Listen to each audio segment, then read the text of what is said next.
બાંગ્લાદેશમાં ઇસ્કોનના ચિન્મય પ્રભુની ધરપકડ થતા હોબાળો, હજારો લોકો રસ્તા પર ઉતર્યા। બાંગ્લાદેશમાં શેખ હસીનાએ વડાપ્રધાન પદેથી રાજીનામું આપીને ભારત ભાગી ગયા પછી હિન્દુઓ સતત અત્યાચાર થઈ રહ્યા છે। આ જ ક્રમમાં ત્યાં ચટગાંવ ઇસ્કોન પુંડરીકધામના અધ્યક્ષ ચિન્મય કૃષ્ણન દાસની ધરપકડ કરવામાં આવી છે, જેના કારણે લોકોમાં રોષ ફેલાયો છે અને રસ્તા ઉપર ઉતરી આવી દેખાવ શરૂ કરી દીધા છે।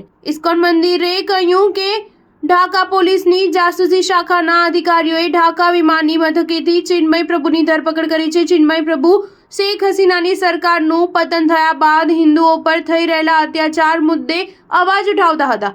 તેમણે શુક્રવારના રોજ રંગપુરમાં એક વિશાળ રેલીમાં સંબોધન કર્યું હતું। બાંગ્લાદેશની પોલીસે ચિન્મય પ્રભુની ધરપકડ કરતા હિન્દુઓ ગુસ્સે ભરાયા છે। મીડિયા રિપોર્ટ અનુસાર તેમની ધરપકડ બાદ હિન્દુઓએ ઉગ્ર દેખાવો શરૂ કરી રસ્તા પર ઉતરી આવ્યા છે। સોશિયલ મીડિયા પર હિન્દુઓને કેટલાક વિડીયો પણ વાયરલ થઈ રહ્યા છે, જેમાં તેઓમાં રોષ જોવા મળી રહ્યો છે। બાંગ્લાદેશમાં વિદ્યાર્થીઓના હિંસક આંદોલનના કારણે શેખ હસીના સરકારનું પતન થયા બાદ ત્યાં રહેતા લઘુમતી હિન્દુઓને નિશાન બનાવવામાં આવી રહ્યા છે। આંદોલન વખતે વિદ્યાર્થીઓએ હિન્દુઓ અને મંદિરોને નિશાન બનાવ્યા હતા। ત્યારબાદ ચિન્મય પ્રભુએ હિન્દુ મંદિરોની સુરક્ષાને લઈ ચિંતા વ્યક્ત કરી હતી। તે વખતે તેમણે કહ્યું હતું કે ચટગાંવમાં 3 મંદિરો ખતરામાં છે।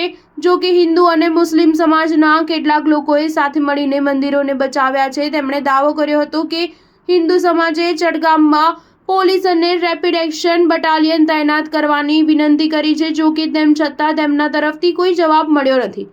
અનેક હિન્દુઓ અને લઘુમતી લોકોને પોતે અસુરક્ષિત હોવાનો ભય છે અને તેઓ પશ્ચિમ બંગાળ તથા ત્રિપુરાના રસ્તે ભારત ભાગી રહ્યા છે। સ્ટાર ન્યૂઝ 7 હંમેશા સચ્ચાઈની સાથે।